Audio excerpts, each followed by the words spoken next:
Nepal is a country of highly diverse and rich geography, culture and religions. With so much diversity in ethnicity, geography and climate, it is no wonder that an eclectic range of cuisines have developed across the region. Welcome to the unique and wonderfully exotic cultural flavours of Nepal.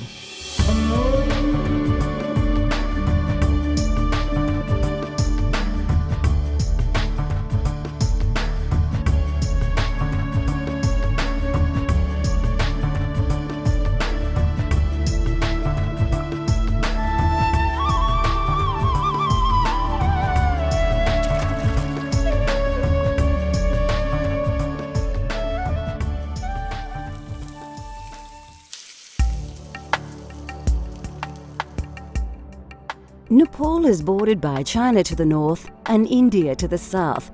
The mountainous north has 8 of the world's 10 largest mountains, while the fertile and humid soil is heavily populated with peoples of various castes and ethnic backgrounds. Even the climate has as much as 5 seasons in any year. Something lot from China, there's sweetened pepper and there's something like that, and something lot from India. We got garam masala, garlic, and something is flavor on Nepalese flavor. Mustard and fenugreek seed. Long time our generation, Nepalese generation, they long time use fresh garlic, fresh mustard oil. They Nepalese on spice on recipe, something like that. Yeah. And it is no surprise that Nepalese people have taken many influences from their larger neighbours. However, there are still many flavours that have always been unique to Nepal. Even fresh mustard also we grow on the farm. You don't have to buy much from market. And that's why it's all oil and spice, all flavor is very strong and tasty. Yeah, that's why I think Nepali food is very nice. Yeah.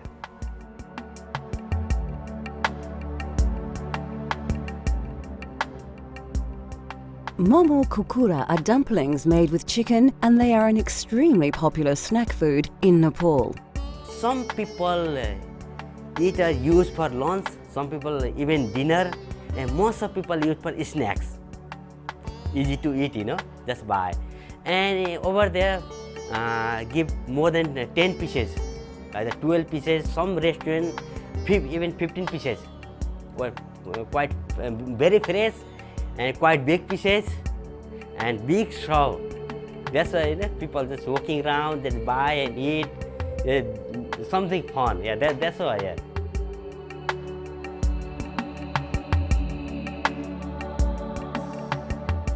There are 2 stages to this recipe. To make the filling, you need some freshly minced chicken, garlic, ginger, onions and coriander.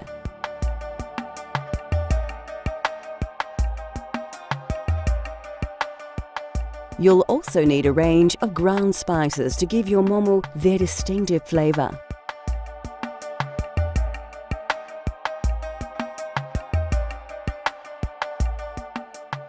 Finally, a few seasonings are added to make these Morris snacks even more mouth-watering. The dough for the momo wrappers is very easy to make and features just a few very common ingredients.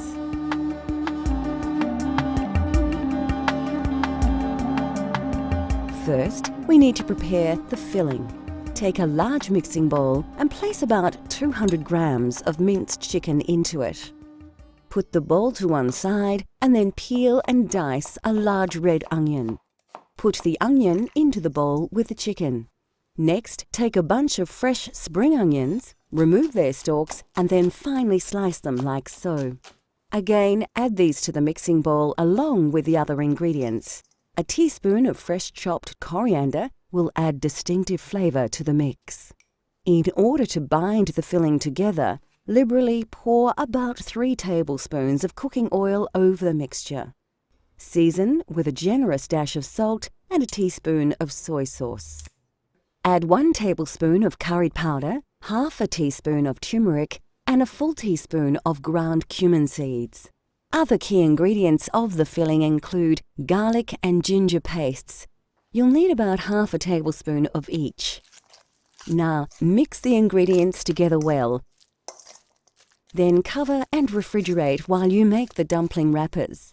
For this part of the recipe, you'll need about 200 grams of plain flour in another large mixing bowl. Slowly mix in a cup of water with your hands. Continue to knead the mixture until it begins to combine together to form a nice dough. You may need to do this for about 10 minutes before your dough is ready. Liberally sprinkle some flour onto your worktop and roll out the dough to a thickness of a few millimeters. Then, carefully pick up the dough and turn it over before rolling it again, this time until it's only 1 to 2 millimeters thick. Flour the top of the flattened dough and flip it over again. Now take an egg ring and cut out as many circles as you can. Remember to re-roll any excess dough and cut more circles. Now is the time to fill our beautiful momo dumplings. First, cover a plate with a little oil. This will prevent the dumplings from sticking. To fill, hold a wrapper in one hand and place a tablespoon of filling mixture onto it. With the other hand, bring all the edges to the center, making little pleats as you go. Pinch and twist the pleats to ensure the absolute closure of the stuffed dumpling. Place your dumplings onto the oil plate until you are ready to cook them. Fill a steamer with water and place it on your stove. Then oil the steamer rack well. This is important as it will prevent the dumplings from sticking. Place the dumplings into the steamer and allow a little space for them to expand during cooking. When your water is boiling, place the lid on the steamer rack and then place the dumplings over the boiling water for about 8 to 10 minutes. Serve your momos immediately on a plate with a generous serve of golbeda ko achar, which we will make shortly. They really are a mouth-watering and satisfying snack that's well worth the effort of making.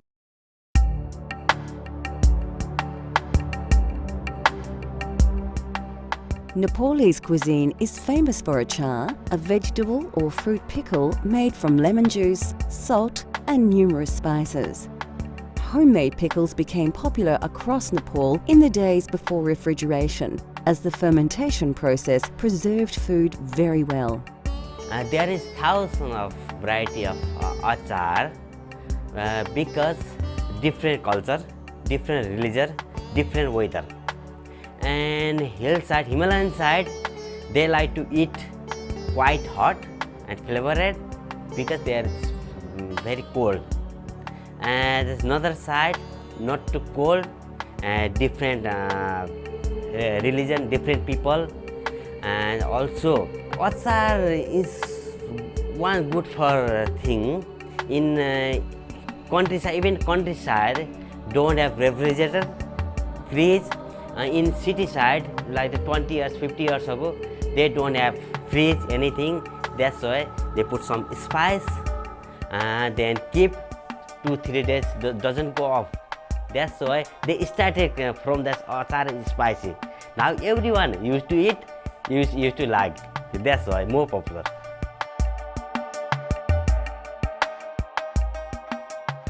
To make golbeda ko achar, you need some large ripe tomatoes, lots of garlic, and of course chili. You'll also need the juice of a lemon and a bunch of coriander. Spices such as chili powder and Nepalese timur will add an authentic flavour to your achar.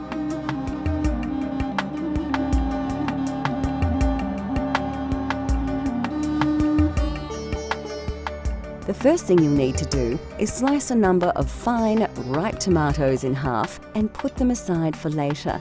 You'll need to slice about 4 tomatoes in total. Next, take a small bunch of washed coriander and finely chop the leaves. Place the herbs into a small bowl. Pick up a long green chili, remove its stalk, and then chop it into sections of about 1 centimetre. Add the chili, including the seeds, to another bowl.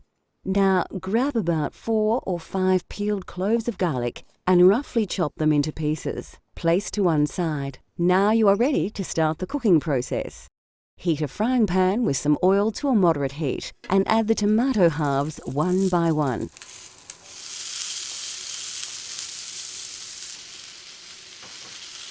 Allow them to cook a little before adding the chopped garlic. Next, add the green chilli to the pan and mix the ingredients together. Add a teaspoon of salt and a tablespoon of Szechuan pepper, and then place the entire contents of the pan into a blender. Now add the chopped coriander and 2 tablespoons of lemon juice and blend until the ingredients reach a fine liquid consistency.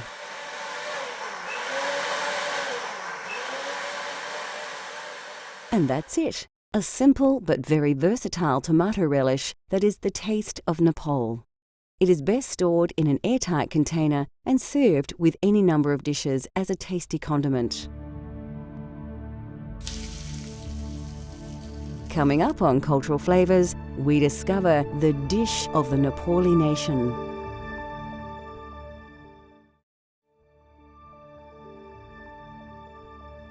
In Nepal, it is customary to serve meals on a platter, combining several meat and vegetable dishes, boiled rice, and a variety of condiments. In countryside in Nepal, most people don't use spoon. They use by hand. They eat by hand. So that's why everything keep dal, bhat, tarkari, and rice in the middle. Also chutney. We call chutney, gulbida achar. Indian in Hindi call chutney. We call gulbida achar, and tomato pickle actually, and it's yogurt, something like that. And everything on the plate. Then that's why look nice. So don't need to different curry bowl. A wonderful and extremely popular example of this is dal bhat masu, which literally means dal, rice and meat with gravy. As in India, lentils are an important staple of Nepalese cuisine, and they are commonly used across every region of Nepal. By far, the most popular dish is dal, a spicy soup made from black urad dal, tomatoes, garlic and a variety of ground and dried spices. Bhat, or rice, usually plays a central role in these platters, and it will always be surrounded by a number of other dishes that are served in small separate bowls. Basmati rice is common to the region and noted for its delicate fragrance and flavour. Our dal bhat masu features kukura ko masu, a simple chicken curry prepared with tomato, garlic and ginger. A common alternative to masu is takari, a curry made simply with vegetables. An important ingredient in this, and nearly all Nepalese curries, is a dried herb called jimbu. Used extensively across Nepal for its unique taste, which is similar to onions or chives, it is also said to have exceptional medicinal properties. We'll show you how to prepare this delicious curry later in the show. Vegetable dishes are extremely popular and vary across the country. A delicious dish we shall prepare later is saag, a simple stir-fry featuring mustard leaves, chili and several Nepalese spices. Of course, the most quintessential Nepalese side dish of all would have to be achar. Made from numerous fresh ingredients, the variety of achars is staggering, and it is said that they number in the thousands. This is golbeda ko achar, a spicy tomato relish that is added to platters and, of course, used as a dipping sauce for Nepalese dumplings. A small serving of plain yogurt puts the finishing touches to this traditional Nepalese meal. Dal bhat tarkari that's one kind of fixed menu. We call dal bhat tarkari. In Indian call thali. Thali. That's fixed menu, fixed price. But some people eat less, some people eat more. Don't have to pay again, The fixed price can have more dal, more bhat, more tarkari. Yeah, even masu as well, dal bhat masu. Not like not limited thing. That's why many different tastes, same price, So that's why people people like to eat that one. Many tourists also eat there. I can see there. Everyone asking, okay, I like to try dal bhat tarkari today. I like to try dal bhat tarkari tonight. Yeah, that's why I think. Yeah.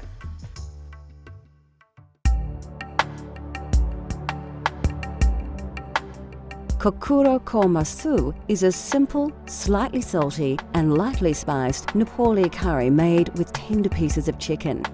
The subtle flavours of this dish are very reminiscent of the foothills of the Himalaya. Well, kukrako masu is kukra is chicken, masu is meat. Meat is masu is everything, beef, pork, chicken, beef, everything. But most of people don't eat beef. Nepali people don't eat meat. That's why different religion, also different flavor, different spices. That's why people make and people eat different. Even in Kathmandu, Nepali people, they make a meat achar, meat pickle. The Nepali people, everything, even they pray or something, they must have meat item. Many things, you know.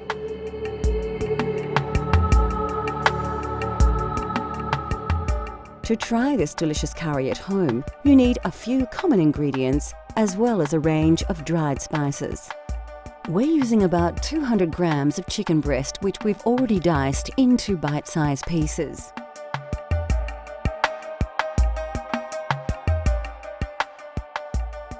All of these spices should be available from your local supermarket, including Szechuan pepper, which has a slightly lemony flavour and is native to China. Of course, we're using mustard oil to give a truly authentic Nepali taste.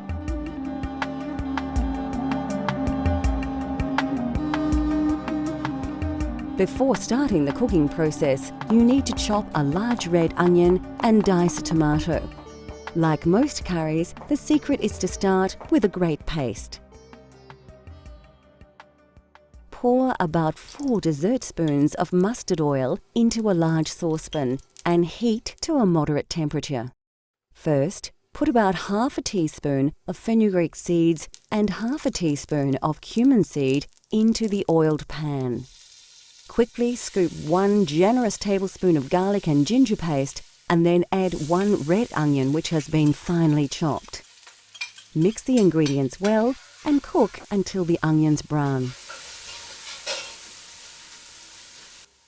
Take a good pinch of jimbo and a tablespoon of turmeric powder and add to the paste. To add a little liquid, add some chopped tomato. About 1 will do. Now for a few ground spices. You need to add a teaspoon of curry and chili powders, a generous tablespoon of crushed cumin seeds, and some ground Szechuan pepper. Finally, season with a large pinch of salt and then stir the paste very well, allowing the spices to release their exotic aroma. After about 3 or 4 minutes, your paste is ready and you can cook your chicken. Pour in about 200 grams of diced chicken breast and stir really well. We want to make sure that the meat is thoroughly coated with the curry paste. Then cook for another 3 or 4 minutes. Now turn the heat down low and let the curry simmer for about 4 minutes. Give your curry a good stir and then add about 2 tablespoons of coriander. At this stage, your curry sauce will be quite dry, so it's a good idea to add about 1 cup of water. Stir until cooked through, put the lid on the pan and allow to simmer until you are ready to eat.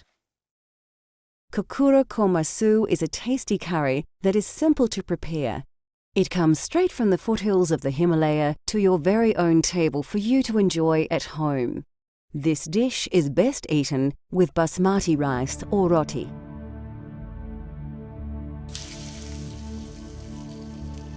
Next on Cultural Flavours, a tasty leafy dish that truly tastes of Nepal.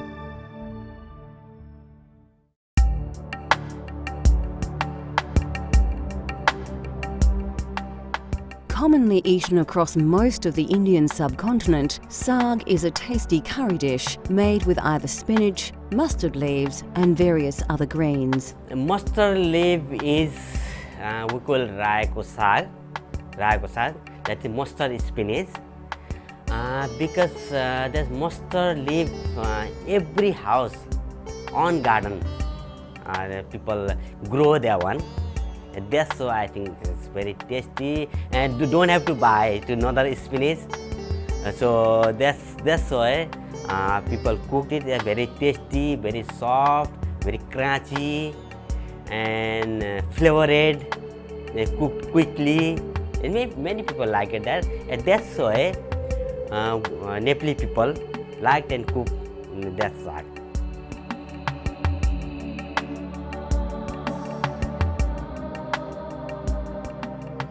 Today we will prepare an authentic Nepalese saag using fresh mustard leaves.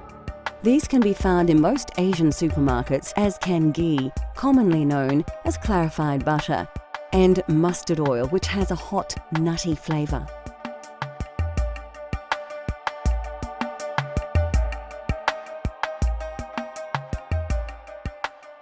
Alternatively, you could swap these ingredients for other more common ones such as spinach, butter and vegetable oil if you wish.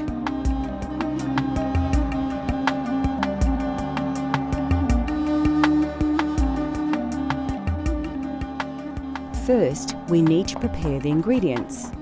Grab a bunch of washed mustard leaves and roughly chop them, including the stalks and leaves as you chop. Heat some oil in a frying pan to a high heat. Add 1 whole dried red chilli and 1 pinch of cumin seeds to the oil. Scoop 1 teaspoon of chopped ginger and mix the ingredients together. Next, add about half a teaspoon of turmeric and then a good dessert spoon of ghee. Let the butter warm through before adding the mustard leaves.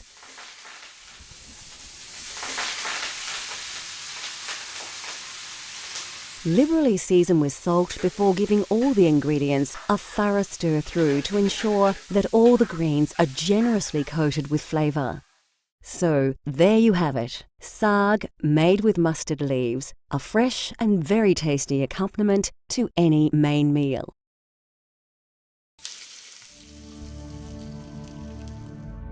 We hope we have uncovered the mystery of the local cuisine in the Nepalese high country. It is a food of many influences and flavours, yet it still maintains its own unique tastes and style. The food of Nepal relies greatly upon the produce that is readily available and in season, and its dishes have been greatly influenced by the diverse cultures and geography of the region. It is, of course, a cuisine that is well worth exploring just as much as the mountains that dominate its landscape. Cultural Flavours continues to explore the world through the diversity of food. From Nepal to Japan, France to Korea, let Cultural Flavours take you on a gastronomic journey so you can experience the tastes of the globe at home.